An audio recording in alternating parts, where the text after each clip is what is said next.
ഉരുൾപൊട്ടലുണ്ടായ വയനാട് മുണ്ടക്കൈ ചൂരൽമല പ്രദേശത്ത് കനത്ത മഴ തുടരുകയാണ്. പുന്നപ്പുഴയിൽ ശക്തമായ കുത്തൊഴുക്കാണ് ഇപ്പോഴും. ഉരുൾപൊട്ടലല്ലെന്ന് ജില്ലാ ഭരണകൂടവും ദുരന്ത നിവാരണ അതോറിറ്റിയും അറിയിച്ചു.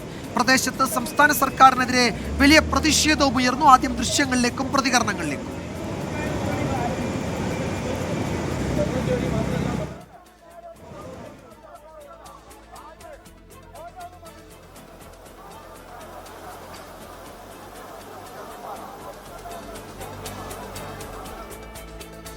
സുർജിത്ത് അയ്യപ്പത്ത് വിവരങ്ങൾ നൽകും. ചൂരൽമലയിൽ നിന്നാണ് സുർജിത്ത് ചേരുന്നത്. സുർജിത്ത്, പ്രദേശത്ത് അല്ലെങ്കിൽ ആ മേഖലയിൽ പെയ്തത് കനത്ത മഴയാണ്. ഇന്ന് രാവിലെ വരെയുള്ള കണക്ക് നമ്മൾ പരിശോധിച്ചാൽ എല്ലായിടത്തും കനത്ത മഴ പെയ്തിട്ടുണ്ട്. അതിൻ്റെ ആ മഴവെള്ളത്തിൻ്റെ കുത്തൊഴുക്കാണോ അതോ എവിടെയെങ്കിലും ഉരുൾപൊട്ടൽ ഉണ്ടായിട്ടുണ്ടോ?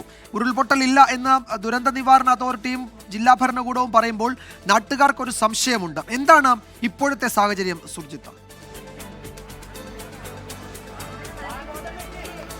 നിലവിലിപ്പോൾ സ്പെഷ്യൽ ഓഫീസറും നാട്ടുകാരും കൂടി സംസാരിക്കുകയാണ്. IAS ഓഫീസറാണ് അദ്ദേഹം നാട്ടുകാരുമായി വിശദാംശങ്ങൾ ശേഖരിക്കുകയും സംസാരിക്കുകയും ചെയ്യുന്നതാണ് നമുക്കിപ്പോൾ കാണാൻ കഴിയുന്നത്.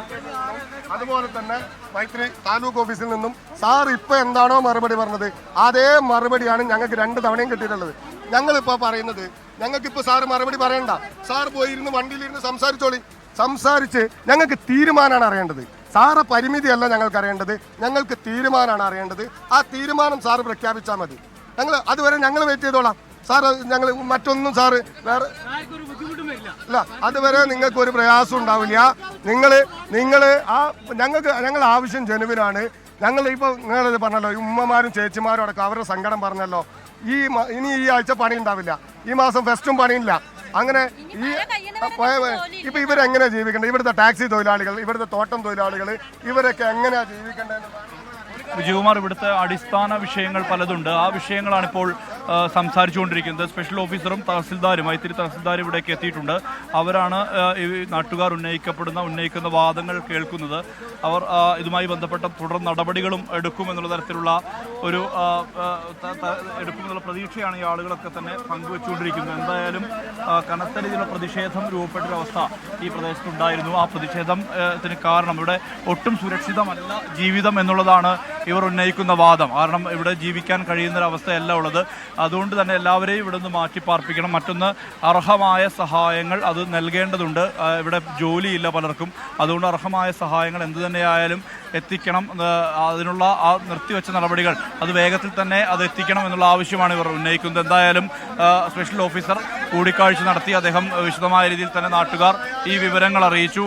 അത് സംസാരിച്ചിട്ട് കാര്യങ്ങളെല്ലാം തന്നെ അറിയിച്ചിട്ടുണ്ട്. ഇവിടുത്തെ സ്ത്രീകൾ, തോട്ടം തൊഴിലാളികളടക്കമുള്ള കാര്യങ്ങൾ, തൊഴിലാളികളുടെ ഉൾപ്പെടെയുള്ള കാര്യങ്ങൾ, അവരുടെ പ്രശ്നങ്ങൾ അതെല്ലാം തന്നെ കൃത്യമായ രീതിയിൽ ബോധ്യപ്പെടുത്തിയിട്ടുണ്ട്. അതിൽ ഏറ്റവും പ്രധാനപ്പെട്ട കാര്യം ഈ ധനസഹായം അടക്കമുള്ള കാര്യങ്ങൾ അതിൽ വീഴ്ച വരുത്തി. അത് സർക്കാർ നേരത്തെ നൽകിയിരുന്നു, ഇപ്പോൾ അത് നൽകുന്നില്ല എന്നുള്ള തരത്തിലുള്ള ഒരു വാദമാണ് ഇവർ ഉന്നയിക്കുന്നത്. അതാണ് ഇങ്ങനെ ഒരു പ്രതിഷേധ വഴിയിലേക്ക് ഇവർ എത്താനുള്ള ഒരു സാഹചര്യവും അതുതന്നെയാണ് ഇവിടെ പ്രതിഷേധമായി മാറിയിട്ടുള്ളത്. ഇപ്പോഴും പോലീസുമായി അവർ സംസാരിക്കുന്നു, നാട്ടുകാർ സംസാരിക്കുന്നു. ഒപ്പം തന്നെ തഹസിൽദാരും സ്പെഷ്യൽ ഓഫീസറും കൂടിയാലോചനകൾ നടത്തുന്നു. ഇനി എന്താണ് ഇതിനൊരു പരിഹാരം, അതായത് ഇതിനകത്തൊരു ശാശ്വതമായ പരിഹാരം എന്ത് എന്നുള്ള തരത്തിലുള്ള നിർദ്ദേശമാണ് വേണ്ടത്. എന്തായാലും ഇവിടെ കനത്ത മഴ പെയ്താൽ സ്വാഭാവികമായും ഇനിയും ഇത്തരത്തിൽ മഴ പെയ്യുകയാണെങ്കിൽ ഇപ്പോൾ നമ്മൾ ദൃശ്യങ്ങളിൽ കാണുന്നുണ്ട്. ഇപ്പൊ ഈ മുണ്ടക്കൈ റോഡിലേക്ക് വെള്ളം കയറി കിടക്കുന്നുണ്ട്, അല്ലെങ്കിൽ അട്ടമല റോഡിലേക്ക് വെള്ളം കയറി കിടക്കുന്നുണ്ട്. നേരത്തെ മുകളിലേക്ക് പോയ വനംവകുപ്പ് ഉദ്യോഗസ്ഥർ പറയുന്നുണ്ടായിരുന്നു പുഞ്ചിരിമട്ടത്തൊക്കെ കുത്തൊഴുക്കാണ്, അങ്ങോട്ട് കയറിപ്പോകാൻ കഴിയുന്നില്ല എന്നവർ പറയുന്നുണ്ടായിരുന്നു. അപ്പോൾ ഈ അവിടുത്തെ മഴയ്ക്ക് ശമനമുണ്ടായിട്ടുണ്ടോ? ഈ മലവെള്ളപ്പാച്ചിൽ ഇപ്പോഴും അതേപോലെ രാവിലെ നമ്മൾ കാണുന്നത് പോലെ തന്നെ ഇപ്പോഴും തുടരുകയാണോ? കഴിഞ്ഞ കുറേ മണിക്കൂറുകളായി ഇങ്ങനെ കുത്തി ഒഴുകുന്നതാണല്ലോ നമ്മൾ കാണുന്നതും. ആ നില തുടരുകയാണോ? നമുക്ക് ആ പുഴയുടെ ദൃശ്യത്തിലേക്ക് ഒന്ന് പോകാം വിജയകുമാർ. നമുക്ക് ആ പുഴ ഒന്ന് കാണിക്കാൻ കഴിയും.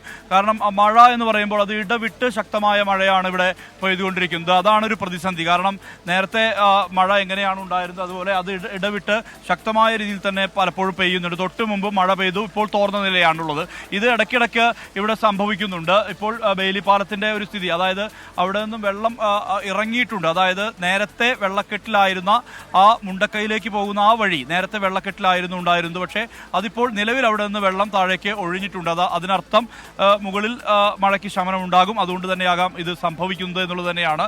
എന്തായാലും ഇനി വേണ്ടത് ഈ എല്ലാ കാലത്തും ഇങ്ങനെ ഭീതിയോടുകൂടി ഇവിടുത്തെ മനുഷ്യർക്ക് ജീവിക്കാൻ കഴിയുകയില്ല. അതുകൊണ്ട് തന്നെ ശാശ്വതമായ രീതിയിലുള്ളൊരു മാറ്റം നേരത്തെ സർക്കാർ പ്രഖ്യാപിച്ച പോലെ 3 വാർഡുകളിലെ ആളുകളെ പൂർണ്ണമായും അവർക്ക് കൂടി ഈ ആനുകൂല്യങ്ങൾ ലഭ്യമാക്കുക എന്നുള്ള തരത്തിലേക്ക് മാറേണ്ടി വരും. അവരെല്ലാം പൂർണ്ണമായും പുനരധിവസിപ്പിക്കുക എന്നുള്ള തരത്തിലേക്ക് മാറ്റേണ്ടി വരും.